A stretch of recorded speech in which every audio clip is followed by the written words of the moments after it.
So yes, I mean that's what he would say. Would ask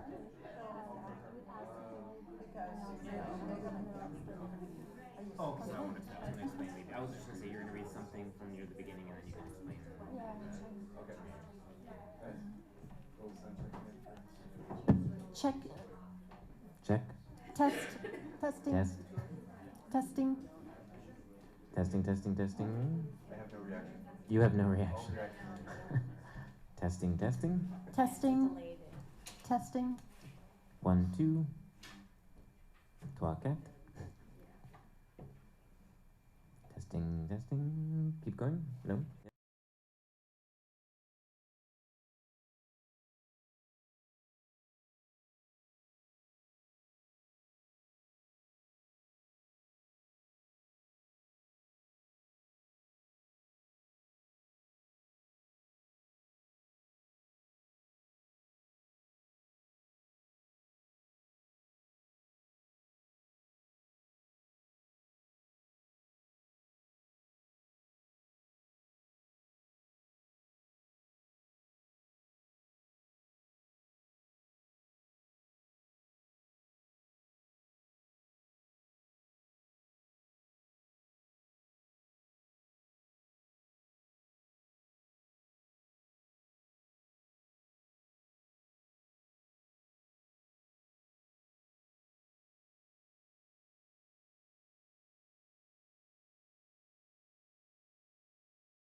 Hello, we've got a full house tonight.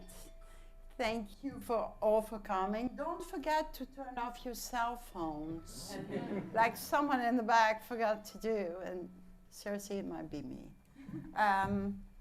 So welcome here to everybody who's here live and everybody who's live online. The Stiil is a bookstore in Montreal, in case you don't know, and we are very happy to welcome Anita Anand in conversation with Michael Belcher for her book, A Convergence of Solitudes. I especially like short stories, and we sell and I buy a lot of them, so I'm very excited by this event tonight. So this is about what we have to tell you. Thank you to Book Hug Press for helping organize this event and also having it online as well as on the Stiil. So I'll let you talk to each other. Yes, so I'm Michael Belcher. I'm a writer educator here in Montreal, and I am a friend of this very talented woman whose first book was a book of short stories, and now has this, her first novel out, A Convergence of Solitudes. So Anita's also a translator, writer, educator herself, translator of multiple books, and yeah, just an all-around interesting person. So what's she's going to do is she's going to read from the beginning of the book. After that, I'm going to do a Q&A with her, and then end with a short passage as well as a few final questions. And then if there's any questions from the audience, we can get those after that.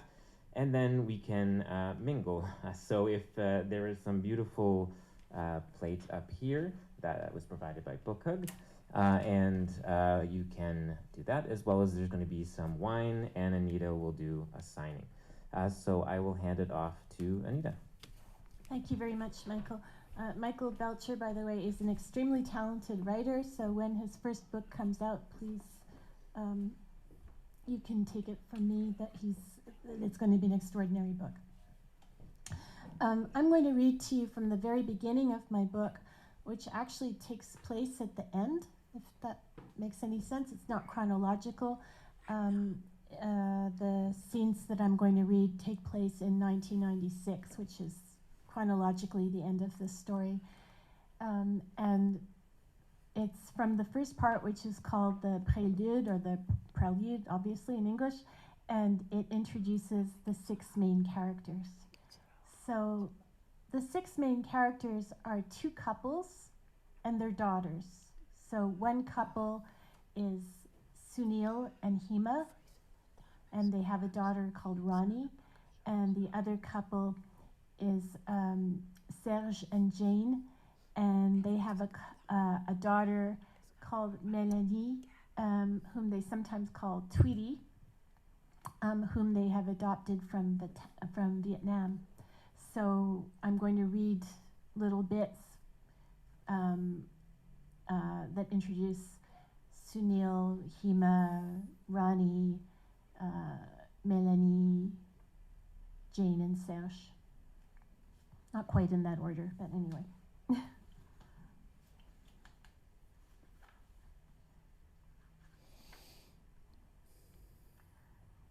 Sunil, what have you done with my keys? Hema's voice reached Sunil in their bedroom, where he was getting dressed. He gazed around, spotted her change purse, and opened it.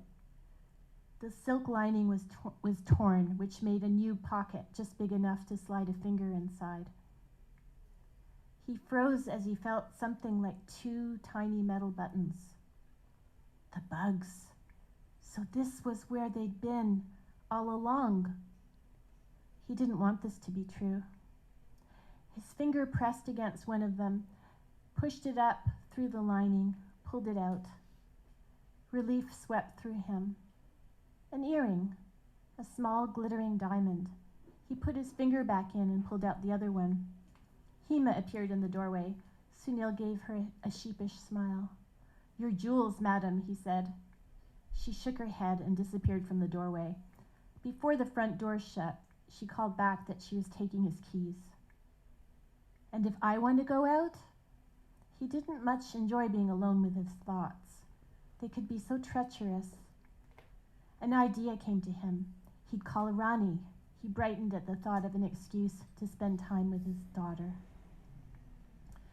So that was Sunil, and now it's our introduction to Melanie. On the bus returning from the airport, Melanie glanced at her mother, fast asleep across the aisle. Someone had left a copy of the Montreal Gazette on the seat beside her. Melanie reached over, picked it up, and began flipping through the pages. The letters page. Surprise, surprise. A Gazette reader had more to say about the former Premier's infamous declaration, blaming the loss of the referendum on l'argent et le vote ethnique. She counted on her fingers. That was almost 6 months ago. God, time to move on.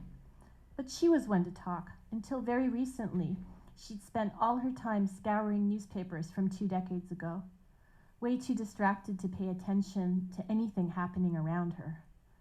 Her father would be heartbroken.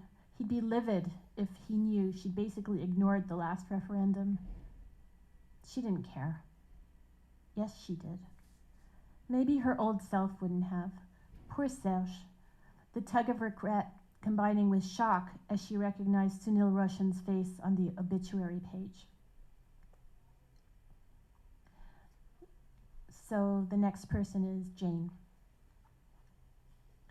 Jane stood with her back to the wind. She held the line in her left hand and lifted the kite she'd painted in the other.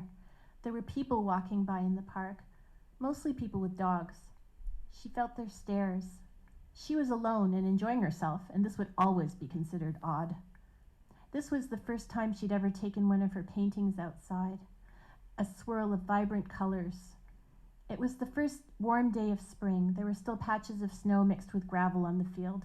Her last kite had been a giant fleur de lis, guaranteed to keep strangers and their small talk away in this Anglophone neighborhood. As she let the wind catch the kite, she wondered why she'd never done this simple activity with Melanie when she was a child. The top lift by the sun now, the pull of the kite, its strength, always surprising. And now it's Hema. Hema was relearning, needing to wear warm socks at night, waking up to an empty bed, eating breakfast alone. At the grocery store now, training herself not to fill her cart with food she'd enjoyed with Sunil. The cashier was the woman from 2 buildings over who'd suddenly started talking to Hema when she'd returned alone from the hospital. She'd noticed the ambulance. "I feel so bad for you," this woman was saying as she placed Hema's items in a bag. "It was the same for me. Such a shock. Some wives are more prepared for the death of their spouses. They get to witness a slow decline." The implication being that those wives were the lucky ones? What is lucky about having to look after a sick person? Hema felt impatience for this woman and cut her off, shaking her head and waving her hand in her face. She walked down the slope to her apartment, with careful, heavy steps to avoid slipping on the black ice.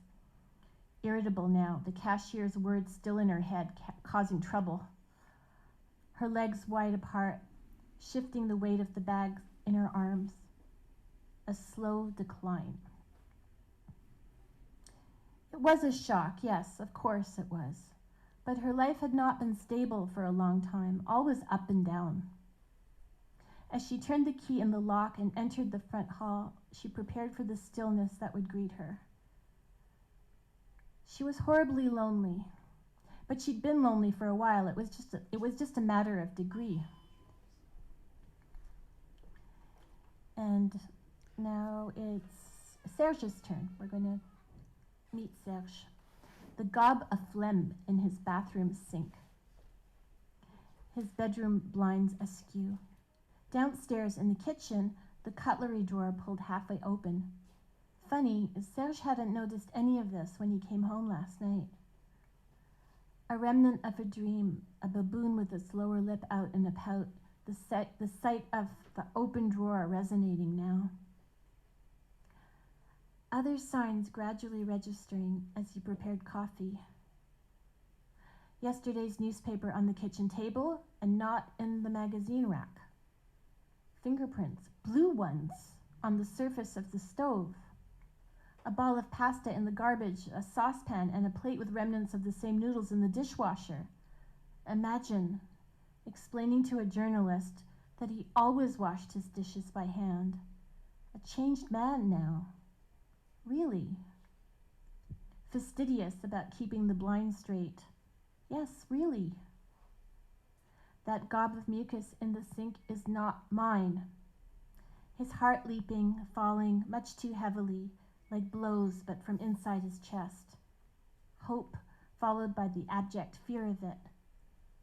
A memory of Melanie's face, contorted with bitterness, spilling and slurring the last time she was here.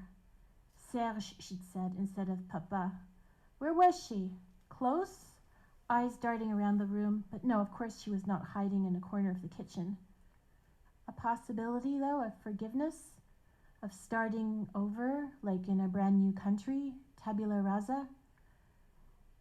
The excitement pressed against his ribs, wrapped his stomach in this hard, frozen soreness. Must calm down.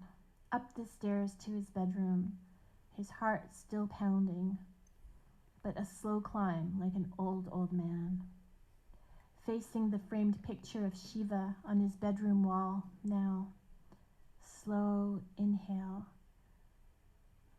exhale, dropping to the maple floor, crossing his ankles to land in the lotus position, half-closed eyes preparing to receive whatever the universe was planning to send his way. And this last very little bit is introducing Ronnie.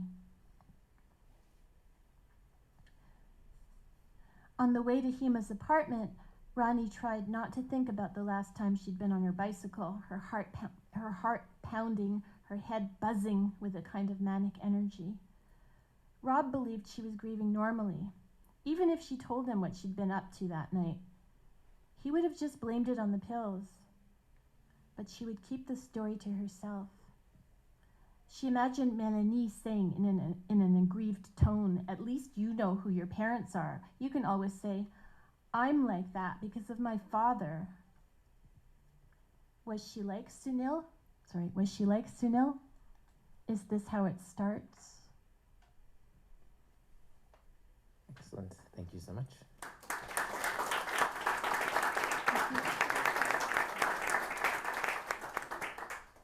So there's so much in this opening that we can touch upon.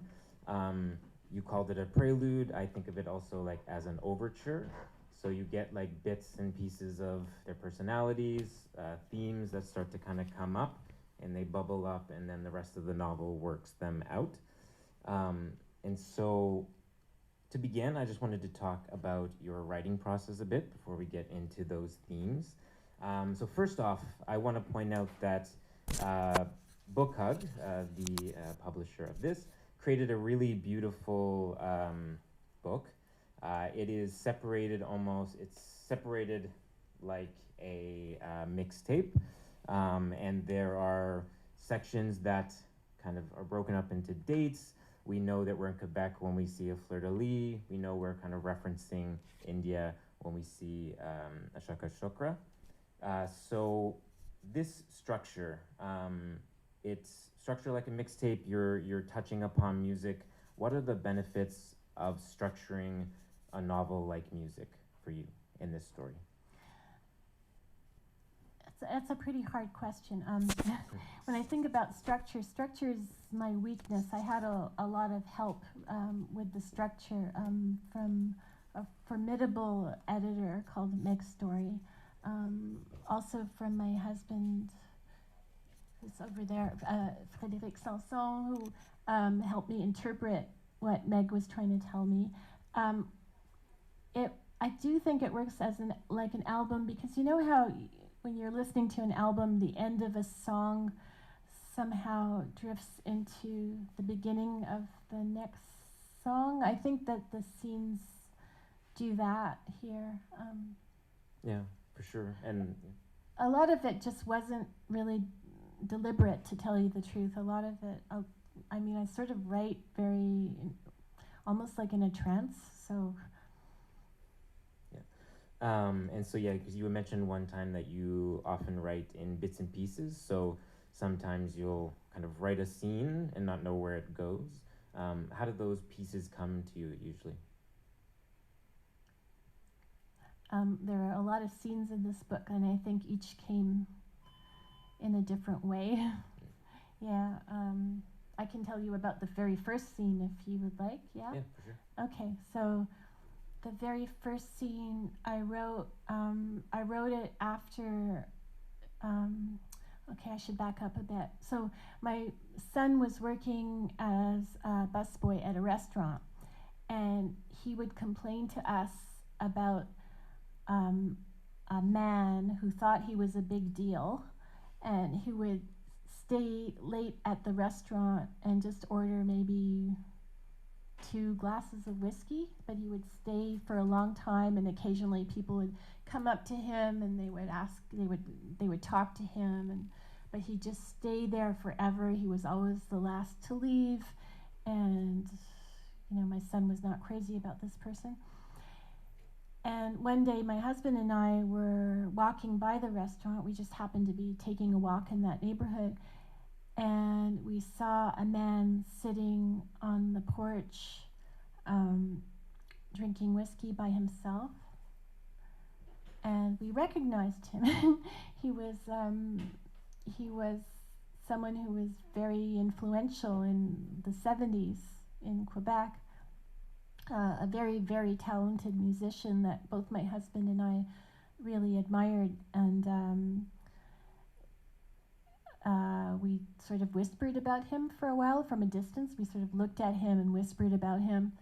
And then when I came home, I was inspired to write about what had just happened, but from his point of view. I was trying to imagine, you know, what that must have meant to him to be sitting there and having people gawk at him from a distance and whisper. So that was the first scene. And then later I just started writing. I just made up this family for him and I started writing about the family. So Serge is the beginning, and so the character of Serge, a Quebec singer, connected a lot with the separatist movement, with all of those referendums that were going on, and so how did so if that's how Serge came to you, you also dedicate this book to your mother. So how did the other family come to you?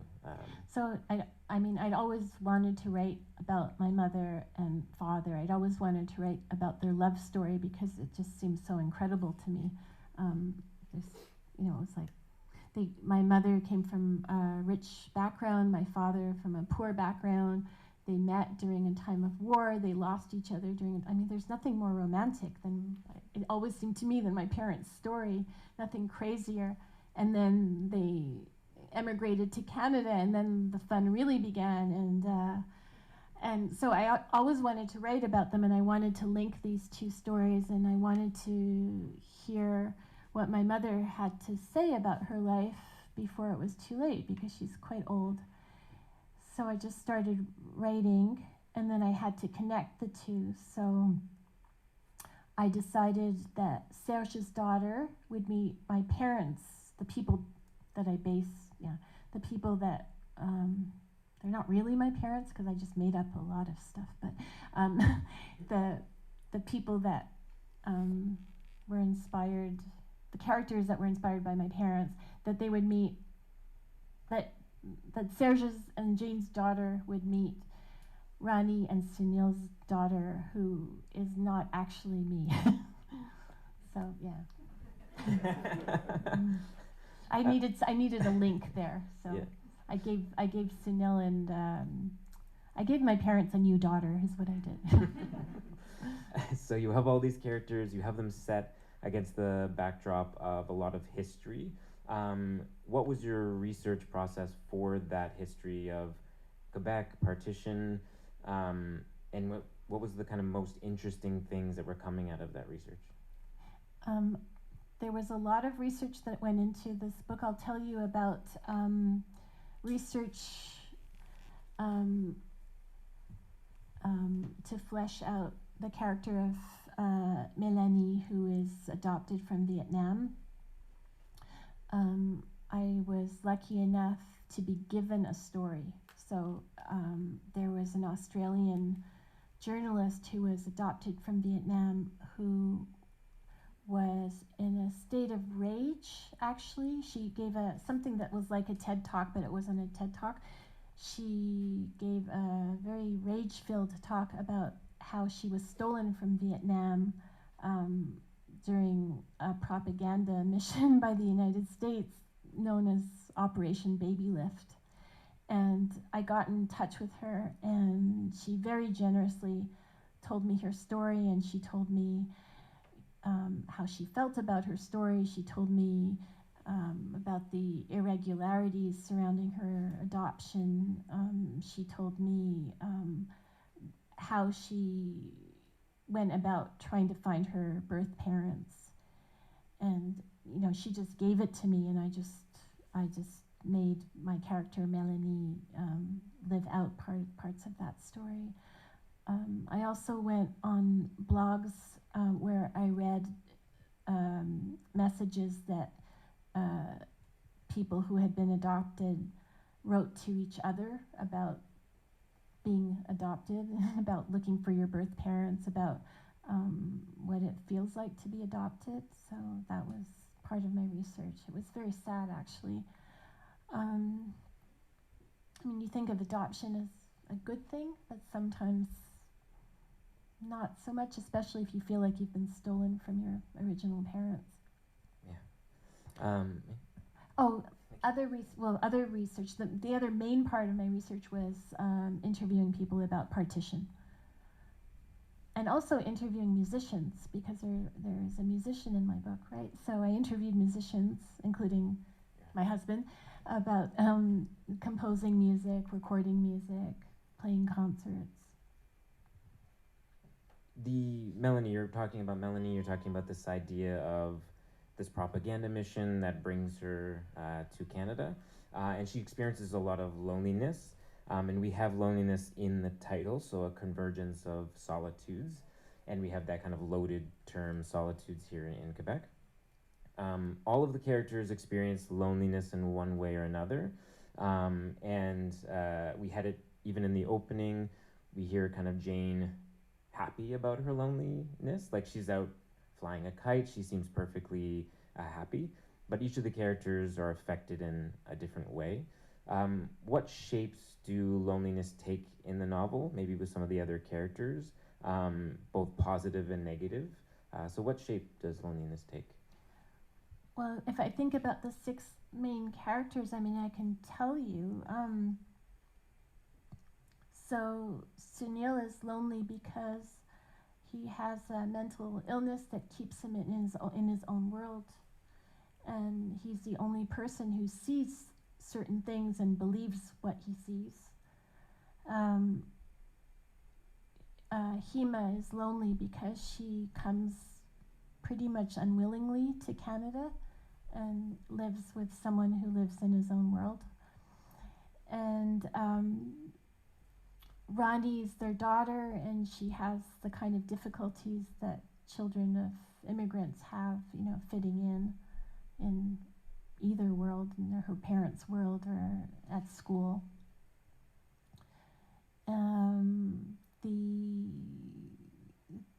The star, Serge, is lonely because his band, his heyday is over. His dreams of an independent Quebec have not gone the way he wanted. He's probably lonely also because he's famous. You know, he can't just sort of go out and make friends in a normal way. People point him out at bars and yeah, they stand there gawking at him. Yeah. Jane is, as you mentioned, she's kind of happy in her loneliness. She's a very independent person. She's in self-imposed exile in Canada from England. She didn't want to stay with people of her own class or of her own culture. She wanted to be in exile. You know, Montreal's a really good place if you want to be in exile, I think. And, well, the daughter, you know, I've already discussed the daughter, Melanie. So you mentioned Stiil. So Stiil has schizophrenia in the novel. Loneliness is one of the byproducts of that disease. Is there anything else that you wanted to explore when you chose schizophrenia for Stiil? I think I don't want to give too much away in the book, but the idea that keeps coming back to me is that, you know, what we call crazy is not really crazier than various beliefs out there, you know. I don't want to go too much into it, but I think I'll just leave it like that. Yeah. So his belief system is pressed up against everyone else's belief system. And what's interesting is that you have these resonances. So you mentioned these characters, and I mentioned music at the beginning, and each character almost either plays in harmony or in counterpoint to the other characters. And so you have these resonances between the two families. So you have Hema, who's wealthy, Stiil, who came from a poor family. Same thing with Serge, who came from a working class background, and Jane, who's wealthy. Why did you choose this dynamic, or why did this dynamic choose you between wealth, the backgrounds, basically, to create conflict, or?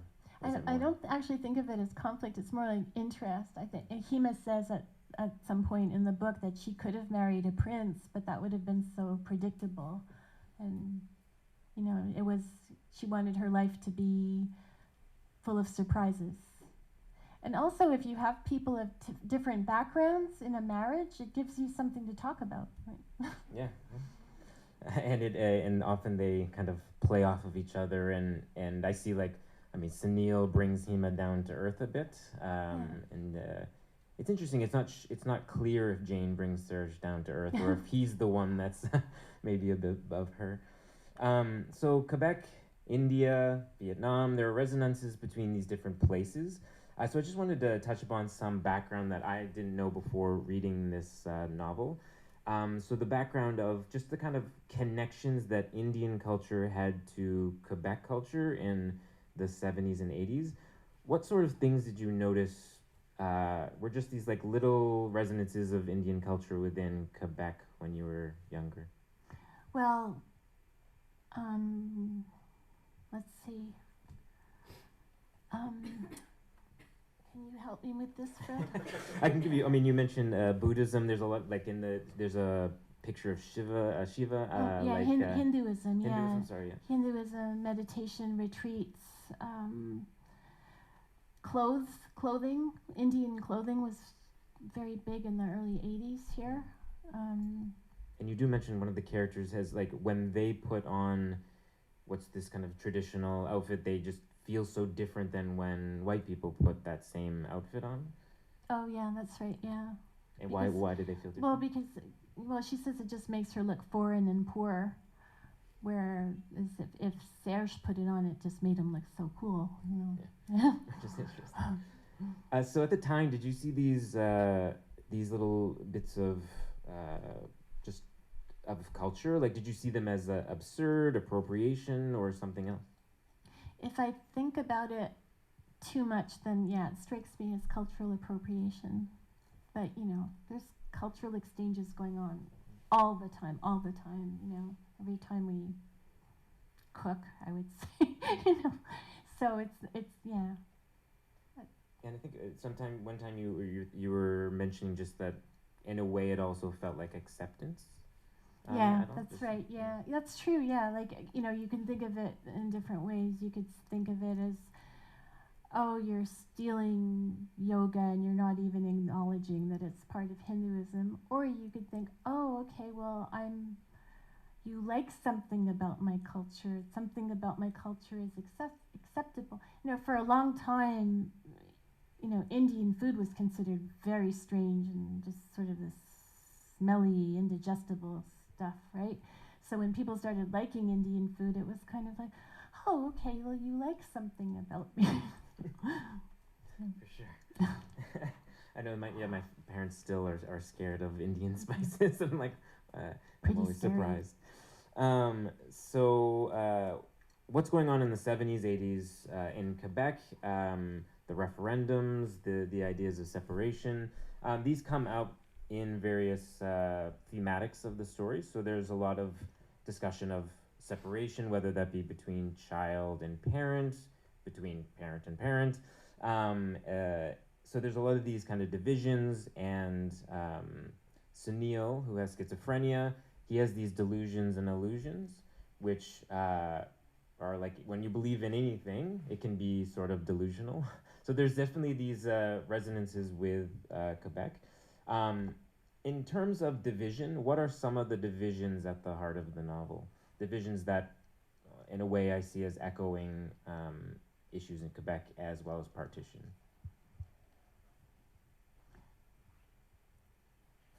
Echoing Quebec, and I mean, that's the book, though. Yeah, but like, maybe what's an A division in the novel that you, let's go with partition because we haven't really talked about that much.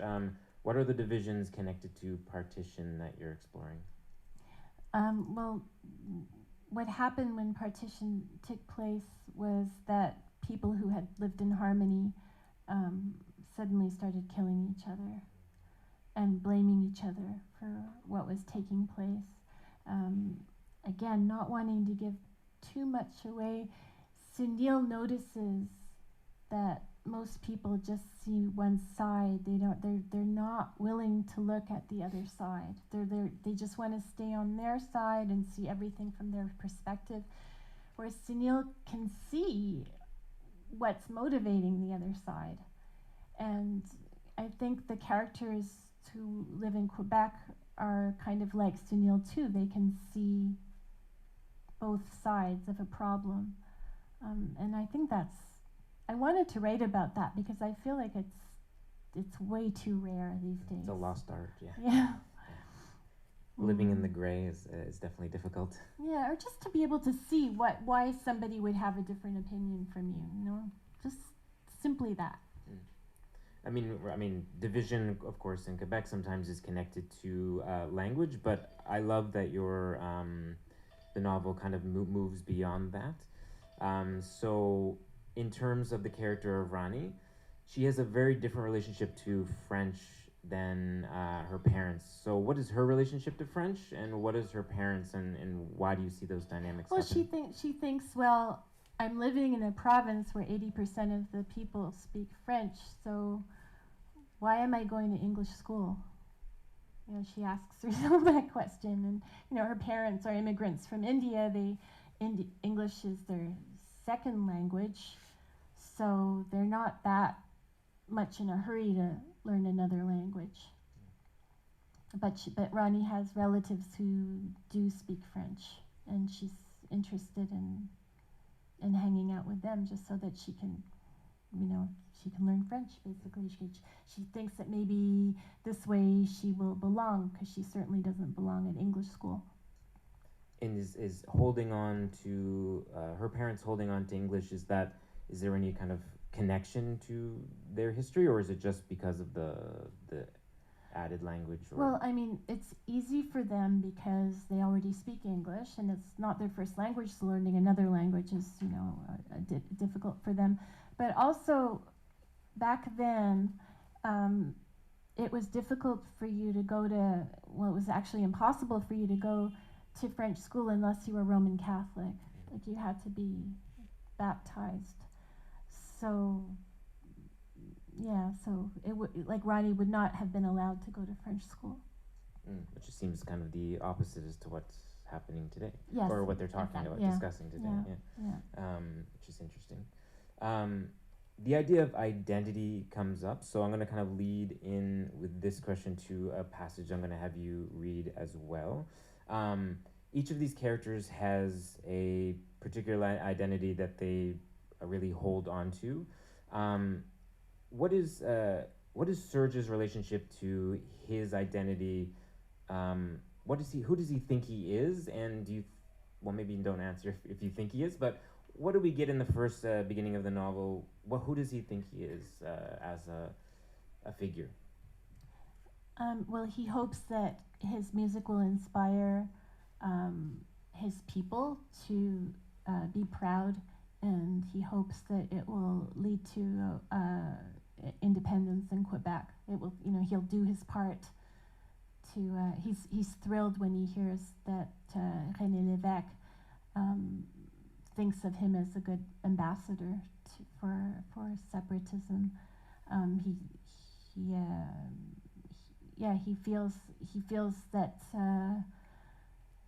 that it's time for Quebec to be independent. So it leads into a section I want you to read, if you don't mind. So it starts on page 44. And so this section, I feel, connects to this idea of independence. It connects to dependence as well. And it connects to how the vehicle Serge wants to use to make a change, which is music. So this brings in Jane as well, who's Serge's wife. And so if you would just read that, and then I'll ask a question. Okay, it's so much easier for me to read than answer questions, so here I go, very happily. Would you leave me the car keys today? Jane whispered in Serge's ear as they lay in bed the next day, her arms around the front of his body. I want to take Tweety shopping for shoes. In the summertime, Serge said. Jane didn't know whether Serge was talking in his sleep or whether he objected to imprisoning their daughter's feet in shoes in June. She waited. Finally, he sighed. Yeah, fine, if you can find them, he said. Jane went downstairs, stepping over the bodies on the floor. These aren't dead bodies. The keys were not on. It's not that kind of book. The keys were not on the hook by the front door. She rummaged around in the junk drawer, searched under the pile of sheet music on the kitchen table. Jane counted the bodies on the floor. 3, plus 2 on the sofa bed, another on the child futon. Slight relief. She found a package of rolled oats in the cupboard, but as she was heating up the milk, she saw Hugo, who had been on the floor, rise to his feet and, apparently still asleep, go to the piano and begin playing. Jane turned the stove off and stood in the entrance to the living room to watch the room come to life.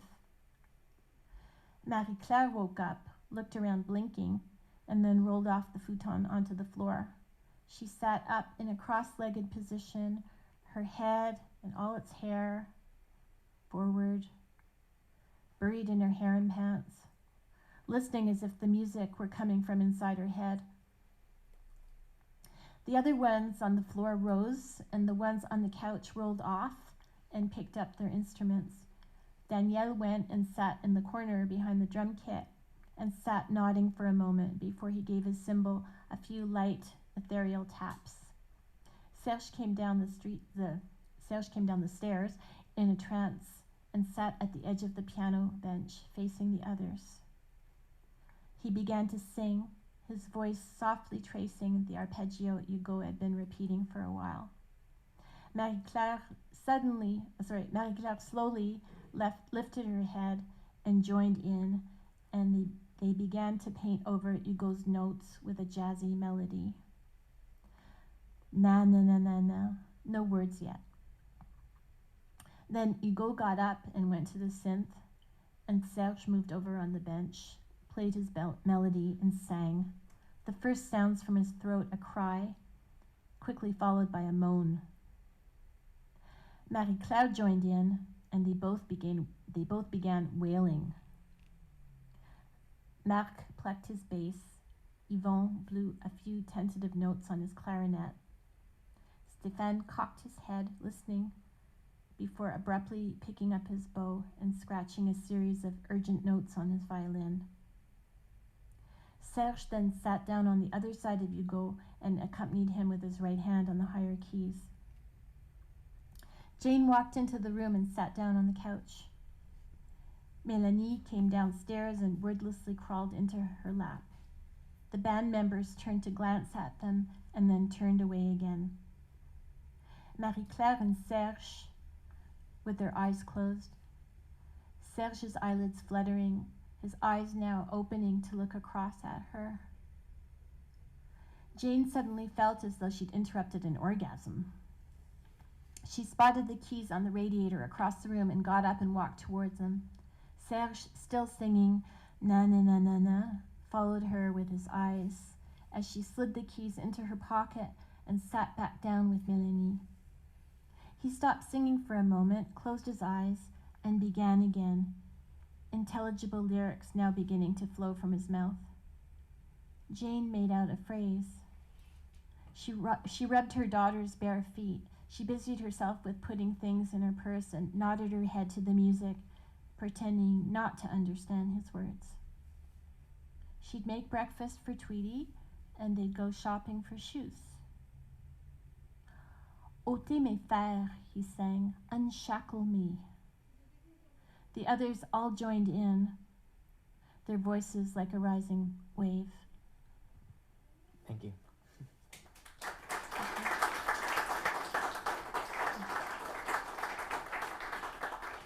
And so, out of a lot of amazing passages in this novel, it's one of my favorites.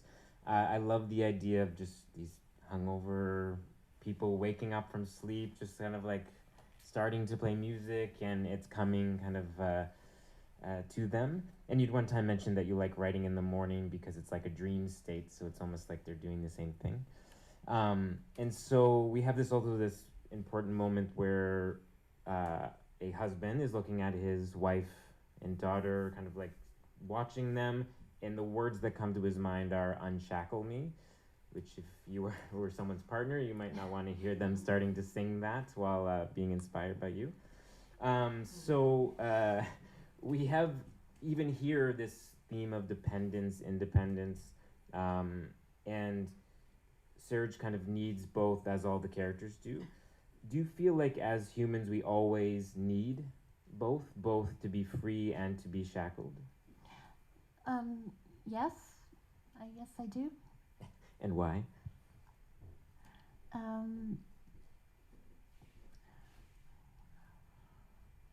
I have this image right now, it's kind of corny, is of plants.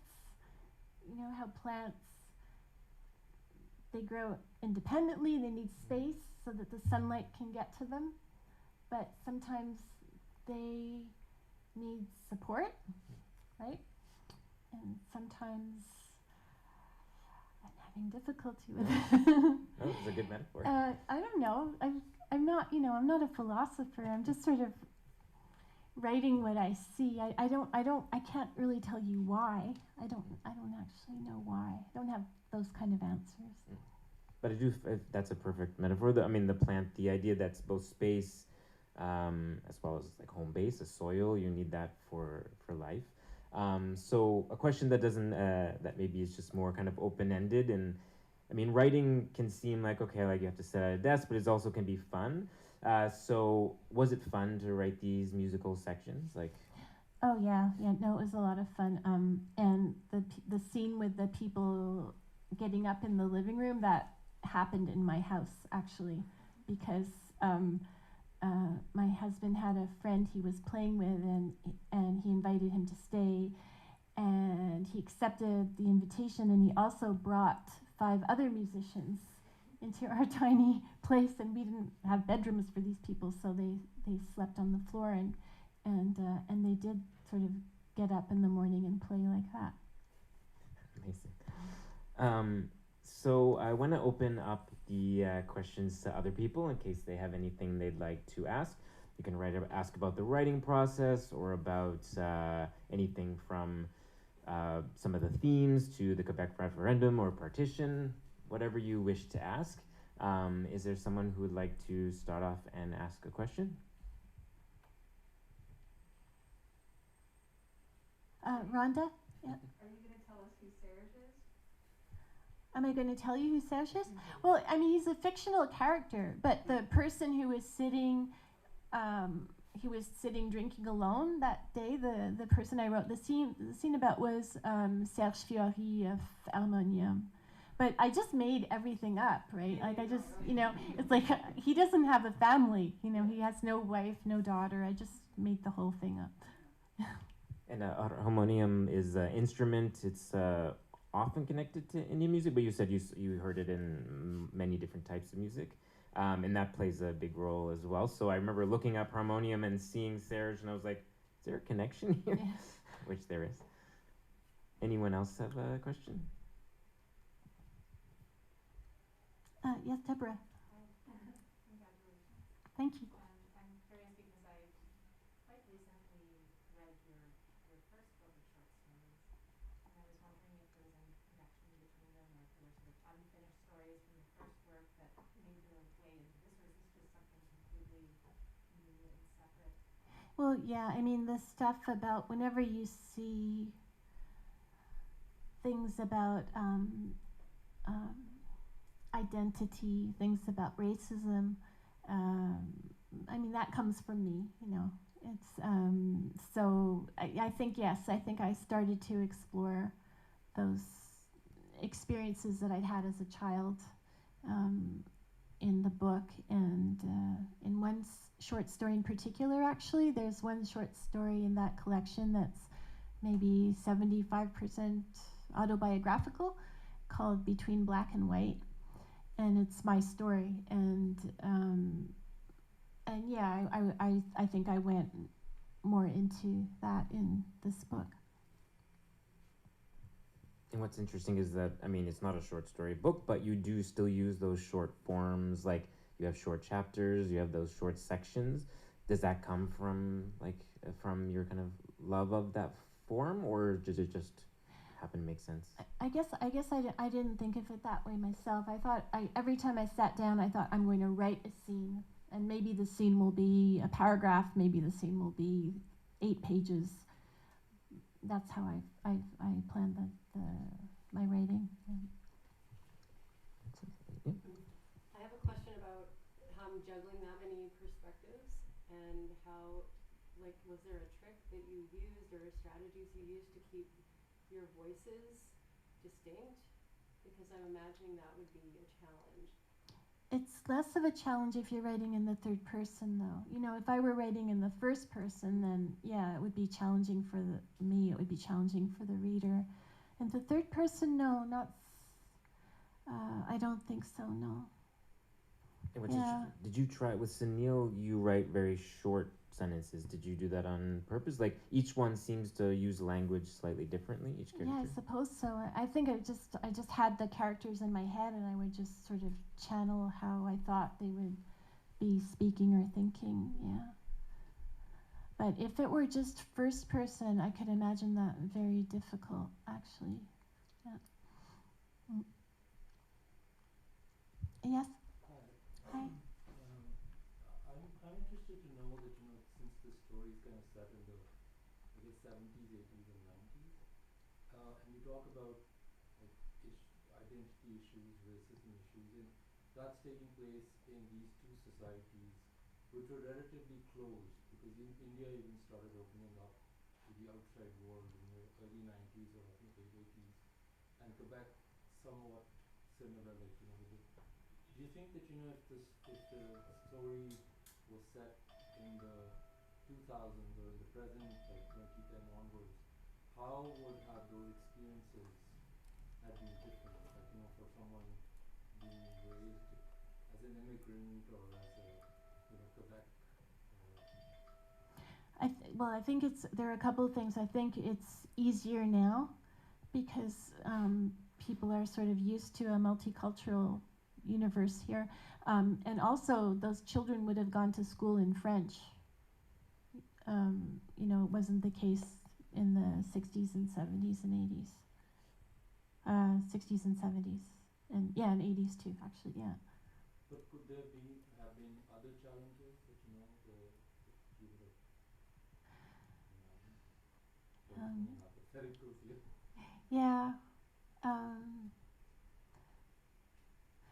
I think the world is a much more challenging place right now. I think I don't think if I were a child now, I wouldn't be concerned about fitting in at school. I would be concerned about whether I could have children, whether the planet was still going to be around. And that breaks my heart. I haven't been able to write about that yet. It's just too horrific. I feel like I've chosen softer topics from the past because we're in a climate emergency, and I don't know how to write about that because it's just too horrible to think about for too long. That's why people don't think about it, I think. The book also, just for your own interest, the book also takes place in the 40s in India, when partition took place. Partition was extremely violent. It was it was much more of a violent struggle than, let's say, the independence movement here has ever been. Nothing here comes close to what it took place in India. Anyone else? Yes. Were there particular authors or short storyists you were reading in regards to partition? Because with the partition literature, whether it's around 1947 or like the separation of East Pakistan and West Pakistan in the 70s, is extremely deep and harrowing and difficult. And were there particular authors you drew from in that? No, actually, you know what? I made a point of not reading. I made a point of just listening to first-person accounts and interviewing my mother and other relatives. And I thought I would read about it later because I didn't want the writing to be in my head as I was writing. So now that the book is out, I'm going to go back and I'm going to read more. And if you have authors to recommend to me, I would be very interested. Yes? Short question. How old were your parents in the 40s, like around this time? So they met when they were 17. Yeah. Yeah. Yes? Yeah, one more question. Does your living relatives, how have they reacted or responded to you writing this, or do they even know? Actually, very positively. Yeah, very, very positively. I'm thinking about one person in particular, my mother, whom I've dedicated the book to, who helped me write big chunks of the book because, I don't know what happened. And she was very generous, she was very honest, but I was still worried that she wouldn't like what I'd written, and she got the first copy of this book, and she really likes it, much to my relief. Yeah.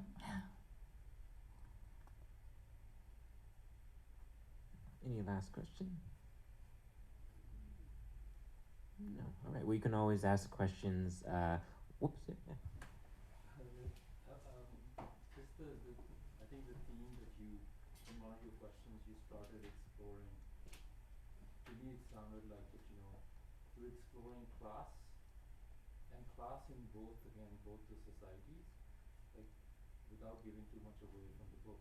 Like, how was the class structure and the class experiences different, if there are any, or So both of the women, both Jane and Hema, come from rich families, but they are they're trying to escape. They want to live more interesting lives. They don't want to live predictable lives. On the other hand, I think Hema has some prejudices that she's not aware of. I mean, are we really aware of our prejudices? And they come from being a privileged Hindu woman.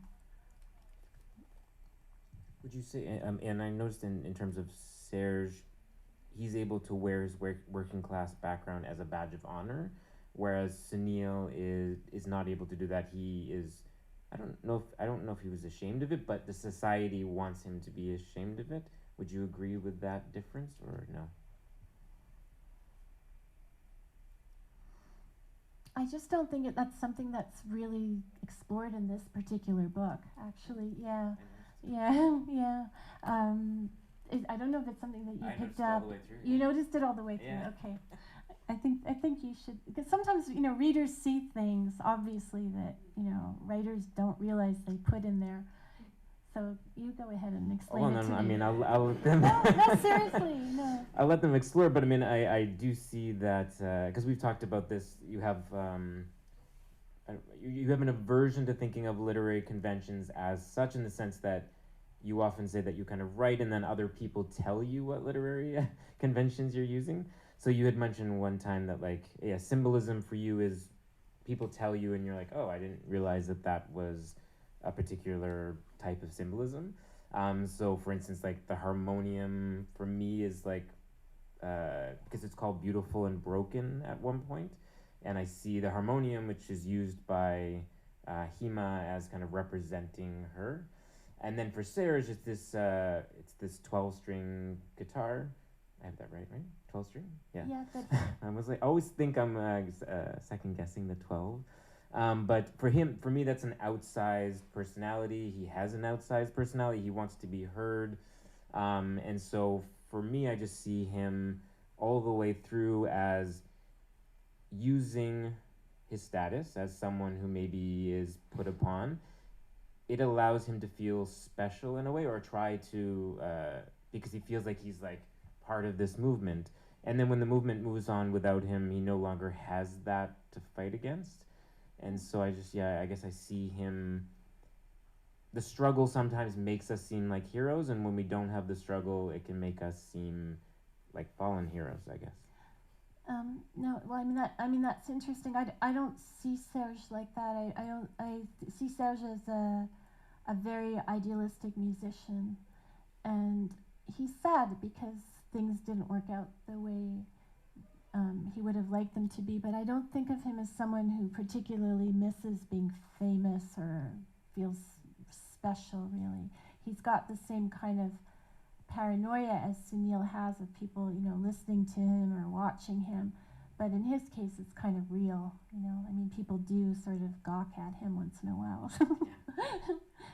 Yeah. I don't see it as an ego thing for him. I think it's idealism. You have to when you read it, you have to see how you feel about the characters as well. Just one more time. Does anybody have another question before I? So we will have time. You're going to be signing books if people would like that. There is a beautiful spread that Book Hug produced for us or gave it to us. So if you would like any food, you can grab some food. Just be extra careful. Don't eat near the books or over the books. Maybe eat in the in-between areas. And there is some wine as well. So you can kind of mingle. You can ask her some more questions. And we will go from there. I just want to thank you so much, Anita, our guest of honor.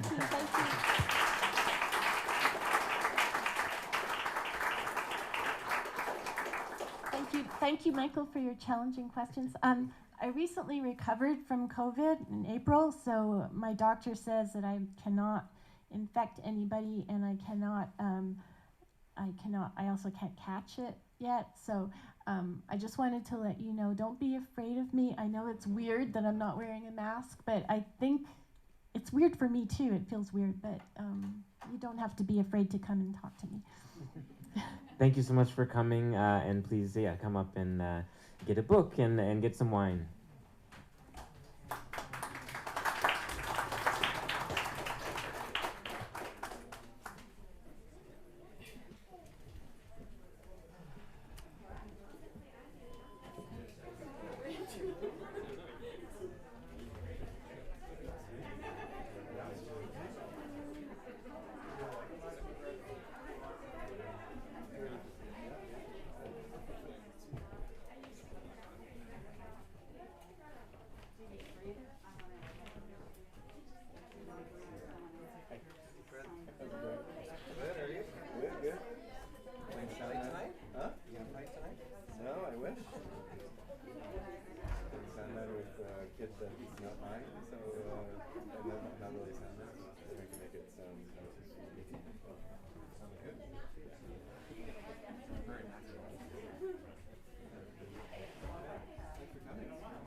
You need these mics. I've never read way to people, so it's like,